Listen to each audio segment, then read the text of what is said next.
Yes, नमस्कार साथियों, आपका बीवीपी चैनल में आपका स्वागत है। आज अपन मेवाड़ के इतिहास के बारे में चर्चा कर रहे थे और मेवाड़ के इतिहास के में भी सबसे पहले जहां से प्रतियोगी परीक्षा में प्रश्न पूछा जाता है, रानी पद्मिनी। क्योंकि जितनी भी प्रतियोगी परीक्षा में जब प्रश्न की चर्चा करते हैं तो आप देखते हैं कि जो महत्वपूर्ण राजा महाराजाएं होती हैं उनके बारे में उनके प्रश्न आते हैं। आज अपन रावल रतन सिंह के बारे में अध्ययन करेंगे और मैं अपनी बात अपने मातृभाषा में आपको पढ़ाऊंगा और मेरा उद्देश्य रहेगा कि जो प्रतियोगी परीक्षा में जो प्रश्न आए हैं वो आपके समझ में आ जाए। सर्वप्रथम अपन रावल रतन सिंह और इनका शासनकाल है 1301 से 1303 ईस्वी। देखिए साहब, जहां तक किसी भी राजा महाराजा के शासनकाल की अपन चर्चा करते हैं तो कुछ ही ऐसे राजा महाराजा हैं जिनकी तारीख, जन्म और इनका शासनकाल पूछा जाता है। संग्राम सिंह के बारे में पूछा जाता है, कुंभा के बारे में पूछा जाता है और प्रताप के बारे में पूछा जाता है। आप प्रतियोगी परीक्षाओं के पूर्व प्रतियोगी परीक्षाओं पर आप यदि मनन करें। और इसी के ही समकालीन दिल्ली का राजा अलाउद्दीन खिलजी। दिल्ली का शासक कौन था? मैं यहाँ एक के लिखूंगा, एक का मतलब होता अलाउद्दीन खिलजी। जब मेवाड़ का महाराणा रावल रतन सिंह जी बने थे, इसी के ही समकालीन दिल्ली का राजा अलाउद्दीन खिलजी था और अलाउद्दीन खिलजी का शासनकाल है 1296 से 1316 ईस्वी। देखिए मित्रों, अब मैं अपनी बात आगे रखूं उससे पहले मैं कुछ किंवदंतियां हैं कुछ किंवदंतियों के बारे में प्रकाश डालना चाहूंगा। रावल रतन सिंह जी मेवाड़ के शासक बने। इनके ही समकालीन दिल्ली का राजा अलाउद्दीन खिलजी था। अलाउद्दीन खिलजी एक अति महत्वाकांक्षी साम्राज्यवादी नीति का था। अलाउद्दीन खिलजी अपने राज्य का लगातार विस्तार करना चाहता था। इसी के ही मद्देनजर रखते हुए अपन यदि चित्तौड़ पर अपन यदि नजर डालें राजस्थान के परिदृश्य में, तो यहाँ चित्तौड़ है, यहाँ दिल्ली है। तो इस चित्तौड़ दुर्ग का मालवा पर, गुजरात पर तथा दक्षिण भारत का जो सामरिक महत्व है, इसको मद्देनजर रखते हुए ही अलाउद्दीन खिलजी ने चित्तौड़ पर आक्रमण का मुख्य कारण माना जाता है। परंतु कुछ विद्वान अलग अलग अपने विचार रखते हैं, जिसमें मलिक मोहम्मद जायसी पद्मावत एक पुस्तक है। कई बार इस पुस्तक का नाम लिखा गया है कि निम्न में से पद्मावत पुस्तक किसकी है, तो उसके लेखक का नाम जाता है मलिक मोहम्मद जायसी। मलिक मोहम्मद जायसी कहते हैं कि भाई कि रावल रतन सिंह की पत्नी को प्राप्त करने के लिए ही अलाउद्दीन खिलजी ने इस पर आक्रमण किया। अब रानी पद्मिनी के बारे में अपन चर्चा करते हैं। कुछ बातें जहां प्रतियोगी परीक्षा में पूछी तो नहीं जाती हैं, परंतु एक सीक्वेंस रखनी पड़ती है। रानी पद्मिनी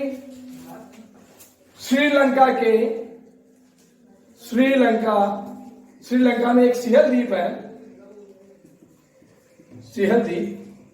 सिहल द्वीप में गंधर्व सेन वह चंपावती की पुत्री थी साहब। अब देखिए, रानी पद्मिनी गंधर्व सेन व चंपावती की पुत्री थी। मलिक मोहम्मद जायसी ये बोलते हैं कि रानी पद्मिनी श्रीलंका के सिहल द्वीप के गंधर्व सेन और चंपाकली की अति रूपवती छोरी थी। अब उसके पास एक तोता था। तोता का नाम था हीरामन हुबहू मनुष्य की बोली बोलता था। कई बार परीक्षा में प्रश्न पूछा जाता है कि निम्न में से मनुष्य की बोली बोलने वाला तोता है, तो आपको हीरामन लगाना। हीरामन एक रोज पिंजरे से उड़ गए और गागरोन दुर्ग पहुंचा। गागरोन दुर्ग पहुंचने के बाद एक शिकारी ने उसको गिरफ्तार कर लिया और उसने रतन सिंह को बेच दिया। जब रतन सिंह के पास पहुंचा तो वो रानी पद्मिनी की सुंदरता के बारे में बखान करता था। रानी पद्मिनी खूबसूरत, रानी पद्मिनी खूबसूरत। रावल रतन सिंह शुरू में तो समझ नहीं पाए। फिर जब इसको पता चला कि यह श्रीलंका के गंधर्व सेन की पुत्री रानी पद्मिनी के बारे में चर्चा कर रहा है, तो रावल रतन सिंह यहां से श्रीलंका से जोगी का वेश बना करके श्रीलंका पहुंच गए और गलियों में भटकते रहे। आज आप चर्चा कीजिए, कोई भी स्थानीय यदि कोई भी हीरो या हीरोइन या कोई अभिनेत्री है, अपने स्थानीय गलियों में यदि कपड़े पहन के घूमे तो क्या वो संदेह के दायरे में आते कि नहीं आते?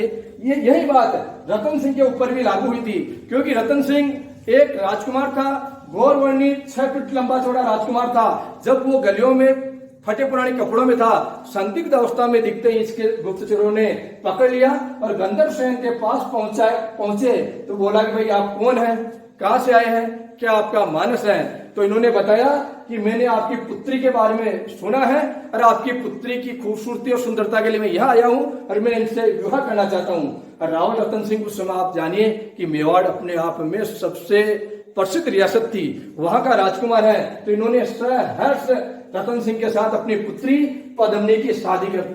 अब इतिहासकार यह बताते हैं कि जब वो शादी करके अपने वापस चित्तौड़ चला आया, चित्तौड़ दुर्ग में एक रोज बैठक लगी हुई थी। बैठक में रानी पद्मिनी अपने गरीबों को तथा ब्राह्मणों को वो दान दक्षिणा देने के लिए आई हुई थी। उसी समय उनमें मेरा जाति भाई ब्राह्मण था, राघव चेतन ब्राह्मण।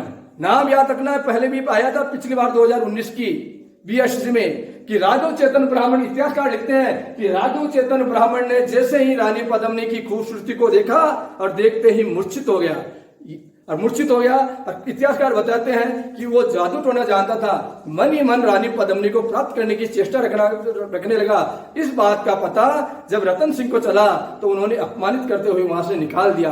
वो अपमानित होकर सीधा दिल्ली दरबार पहुंचा। अब देखिए BSTC में प्रश्न की भाषा क्या थी। रतन सिंह का वह दरबारी कवि जो अपमानित होकर सीधा दिल्ली पहुंचा और अलाउद्दीन खिलजी को चित्तौड़ आक्रमण के लिए आमंत्रित किया। यह प्रश्न मित्रों, और उसका आंसर गया राघव चेतन ब्राह्मण। वही प्रश्न था BSTC में, तो आंसर गया राघव चेतन ब्राह्मण। फिर उसके बाद जैसे ही वो राघव चेतन ब्राह्मण दिल्ली गया, बादशाह को बोलते ही बोला कि ब्राह्मण देवता पधारो। तो अलाउद्दीन ने बोला कि कैसे हो, आपके हालचाल? उन्होंने कहा मेरे हालचाल तो ठीक है, आपके हालचाल सुनाइए। तो आपके क्या हालचाल तो रतन सिंह के ठीक है। उन्होंने पूछा कि मैं पूरे भारत का बादशाह हूं, मेरे राजा महाराजा पूरे सब मेरे अंडर में है, परंतु उन्होंने कहा जो रतन सिंह के पास है वो आपके पास नहीं है। तो उन्होंने बोला कि रतन सिंह के पास क्या है? उन्होंने कहा कि उसके पास रानी पद्मिनी है और उसकी खूबसूरती इतनी है कि जब वो यदि पान चबाती है तो उसके पान का रस उसके गले में नजर आता है। यदि उसके नाखून में लगा दे तो उसकी चमड़ी से रक्तधार बह बैठता है। यह एक अतिशयोक्ति है, परंतु फिर भी इतिहासकार जैसा लिखते हैं। अपन को एक ही बात ध्यान रखना है, पिछली बार BSTC में आया था, तो निम्न में से वह जो दिल्ली जाकर के जो अलाउद्दीन खिलजी को जो प्रेरित किया युद्ध के लिए, आंसर गया राघव चेतन ब्राह्मण।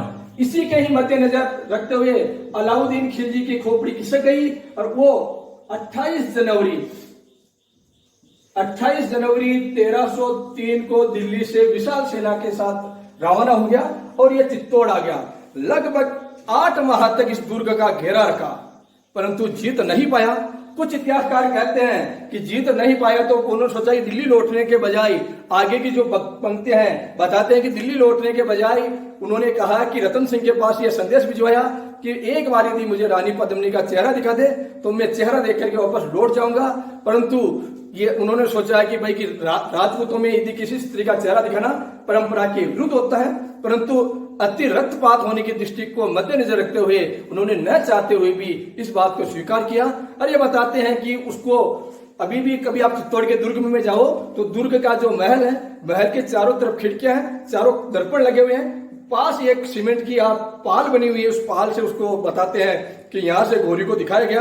और क्योंकि राजपूतों में एक परंपरा है, अपने भी एक परंपरा है, कोई भी मेहमान अपने घर पे आए तो दहली तक उसको सहयोग करने जाते हैं। इसी परंपरा का निर्वाह करने के लिए रतन सिंह द्वार के गेट तक गया और उन्होंने घोड़ी का इशारा पाकर रतन सिंह को गिरफ्तार कर लिया। वो आगे की बातें हैं, वो परीक्षा में नहीं आती हैं, परंतु जो मुख्य बातें जो परीक्षा में आती हैं उन पर अपन चर्चा करेंगे।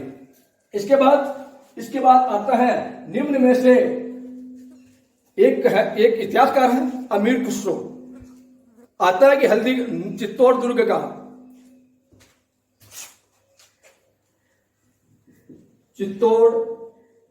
दुर्ग का आंखों देखा या सजीव चित्रण किसने किया? तो आंसर जाता है अमीर खुसरो।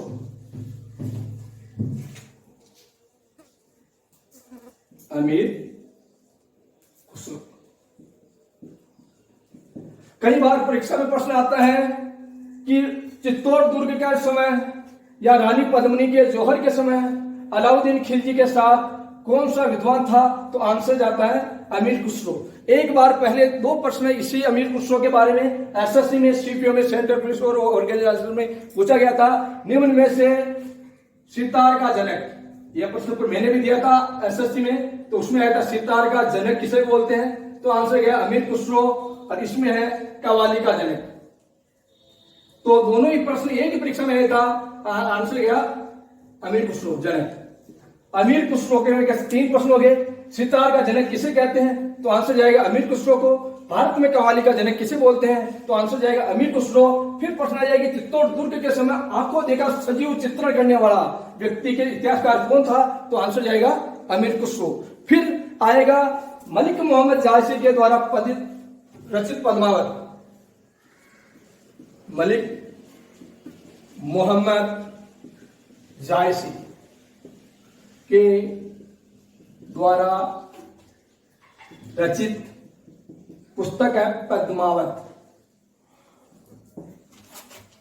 के अनुसार रानी पद्मिनी को प्राप्त करने के लिए, रानी पद्मिनी को प्राप्त करना।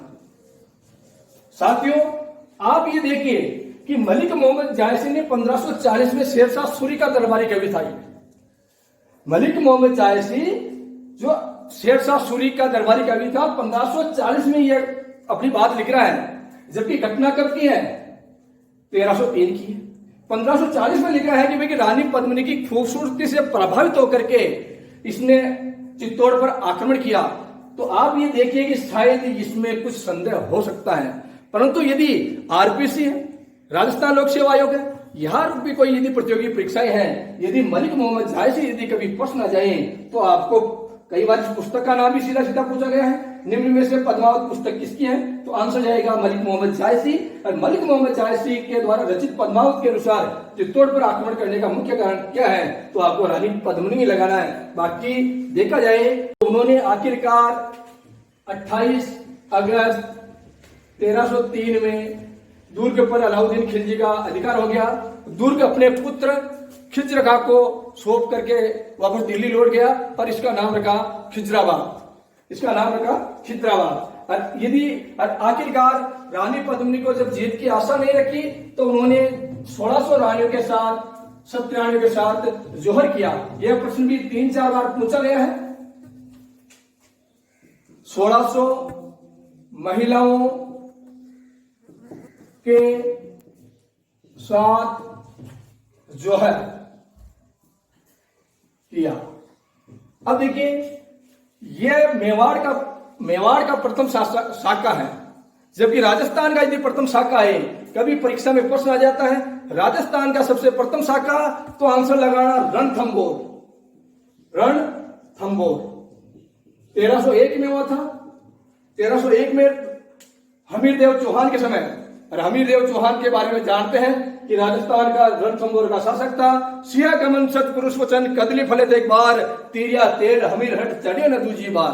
यह वही राजा है जो अपनी हट के लिए जग जाहिर है। कई बार प्रतियोगी परीक्षा में आ जाए, यदि राजस्थान में यदि प्रश्न आए कि राजस्थान का प्रथम शाखा कौन सा है, तो रणथंभौर का है, 1301 में है, और यह था जल जौहर। जबकि यह आता था मेवाड़ का प्रथम शाखा है, तो आंसर लगाना रानी पद्मिनी। फिर यदि पटवारी में एक बार प्रश्न आया, कभी 1600 आ जाते, कभी 16,000 महिलाओं के द्वारा कोई संख्या दे करके यदि पूछे, तो आंसर वहां पर रानी पद्मिनी लगाना। और कोई भी यदि किसी भी प्रतियोगिता में कोई भी यदि बाउंड न डाले, सीधा यदि प्रश्न आ जाएगी कि राजस्थान का सबसे ऐतिहासिक, सबसे बड़ा यदि जौहर कौन सा है, तो आप बिना हच का आपको लगाना चित्तौड़ का शाखा, रानी पद्मिनी वाला। साथियों, एक शब्द यहां आया है, शाखा। शाखा शब्द आया है, कई बार प्रतियोगी परीक्षा में प्रश्न पूछा गया। शाखा में होता है केसरिया प्लस जौहर। आधा काम केसरिया होता है और आधा काम जौहर होता है, दोनों मिलकर के एक होते हैं। आप देखिए, शाखा में केसरिया व जौहर। जब भी यदि किसी राजा महाराजा में यदि कोई आक्रमण करता है, जब राजपूत केसरिया साफा पहन करके जब वो लड़ने निकलते हैं, इसको तो बोलते हैं केसरिया। उसके बाद जब पीछे से यदि जीत की आशा न होती है तो रानियों को अपने शील व सतीत्व की रक्षा के लिए या तो वो अग्नि का वर्ण करती है या वो जल का वर्ण करके अपने प्राण त्यागती हैं। इसको बोलते हैं जोहर। केसरिया प्लस जोहर दोनों को मिलकर के साका बोलते हैं। एक काम हो और एक काम न हो तो वो कहलाता है अर्ध साका। फिर परीक्षा में प्रश्न आया, निम्न में से अर्ध शाखा कहाँ का प्रसिद्ध है? तो आंसर लगाना साहब जैसलमेर। कई बार प्रतियोगी परीक्षा में आया, ढाई शाखे कहाँ के प्रसिद्ध है? तो भी जैसलमेर, क्योंकि पहले 2 शाखे पूरे हुए थे और उसमें एक शाखा अर्ध शाखा होता। फिर देखिए 3 प्रश्न आए, पहला अर्ध शाखा कहाँ के? तो आंसर गया जैसलमेर। फिर दूसरी परीक्षा में प्रश्न आया, ढाई शाखा कहाँ का है? तो आंसर गया जैसलमेर। फिर एक प्रतियोगी परीक्षा में सेकंड ग्रेड टीचर में आया, जैसलमेर के अर्ध शाखे के संदर्भ में कौन सा कथन सत्य है? प्रश्न सोचिए आप। प्रश्न आंसर था सत्य, राजपूतों ने केसरिया किया परंतु जोहर नहीं हुआ। ऑप्शन बी, राजपूतों ने केसरिया नहीं किया परंतु रानियों ने जोहर किया। न केसरिया हुआ न जोहर हुआ। चौथा में केसरिया भी हुआ वह जोहर भी हुआ। तो अर्ध शाखे के संदर्भ में यह है कि राजपूतों ने केसरिया तक किया परंतु रानियों ने जोहर नहीं किया। मित्रों, ये वो प्रतियोगी परीक्षा के प्रश्न है। एक बार पुनः आप दिया जाए, निम्न में से रानी पद्मिनी किसकी पुत्री थी? तो आंसर क्या लगाओगे? गंधर्व सेन। निम्न में से पद्मावत पुस्तक किसकी है? तो आंसर क्या लगाओगे? मलिक मोहम्मद जायसी। पद्मावत के अनुसार रानी को प्राप्त करने की मुख्य कारण ही आप बताओगे। राजस्थान का सबसे प्रथम शाखा है तो आंसर क्या लगाओगे? मेवाड़ का प्रथम शाखा है तो आंसर क्या लगाओगे? राजस्थान का सबसे बड़ा ऐतिहासिक जोहर है तो आंसर क्या लगाओगे? 16,000 सत्याग्रहियों ने कहां पर जोहर किया? तो आंसर क्या लगाओगे? और जोहर मेला, इसी की याद में जोहर मेला चित्तौड़ में पड़ता है। जोहर मेला लगाओगे तो आंसर क्या लगाओगे? निम्न में से शाखा के संदर्भ में अर्ध शाखा कहाँ का है? तो आंसर क्या लगाओगे? निम्न में से राजस्थान में ढाई शाखे कहाँ के प्रसिद्ध है? तो आंसर क्या लगाओगे? जैसलमेर के ढाई शाखों के संदर्भ में कौन सा? तो आंसर क्या लगाओगे? निम्न में से रानी पद्मिनी के तोते का नाम पूछा तो क्या लगाओगे? निम्न में से वह ब्राह्मण जिसने अलाउद्दीन खिलजी को चित्तौड़ आक्रमण करने के लिए प्रेरित किया, उस व्यक्ति का नाम पूछे तो राघव चेतन ब्राह्मण लगाओगे। इस प्रकार यदि किसी भी राजा महाराजा में आज तक की जितनी भी प्रतियोगी परीक्षाएं हुई है उस पर यदि अपन डालें तो मुख्य बिंदु यह है। उसमें भी वह इतिहासकार जो चित्तौड़ आक्रमण के समय अलाउद्दीन खिलजी के साथ था तो उसका नाम क्या था? अमीर खुसरो। और अमीर खुसरो की पुस्तक मैंने लिखना भूल गया। अमीर खुसरो की पुस्तक है तारीख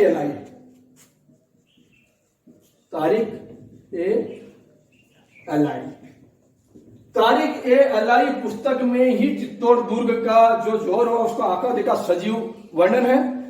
इसमें निम्न में से भारत में सितार का जनक आ जाए, निम्न में से भारत में कव्वाली का जनक आ जाए। इस प्रकार के ये जो प्रतियोगी आज तक की जितनी भी परीक्षा में जो प्रश्न इस संदर्भ में पूछे गए हैं, और आज भी मैं आपको ये कहता हूं कि यदि किसी भी प्रतियोगी परीक्षा में यदि अपन मनन करें तो निश्चित जो सिलेबस होता है, जैसे संग्राम सिंह है निश्चित प्रश्न आता है, कुंभ है निश्चित प्रश्न आता है, प्रताप है निश्चित प्रश्न आता है, अजमेर के चौहानों में विग्रह राज चतुर्थ का प्रश्न निश्चित आता है, बीकानेर का यदि प्रश्न आता है तो राय सिंह से प्रश्न आते हैं। इनके संदर्भ में, इन राजा महाराजाओं से यदि संदर्भ में आता है। इसी प्रकार यदि आपको और भी यदि मेरा यदि ये प्रयास आपको अच्छा लगा हो तो आप एक बार मेरे इस चैनल को लाइक कीजिए, सब्सक्राइब कीजिए।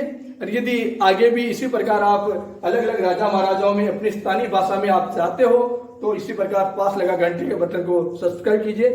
पुनः मिलेंगे। जय हिंद, जय भारत।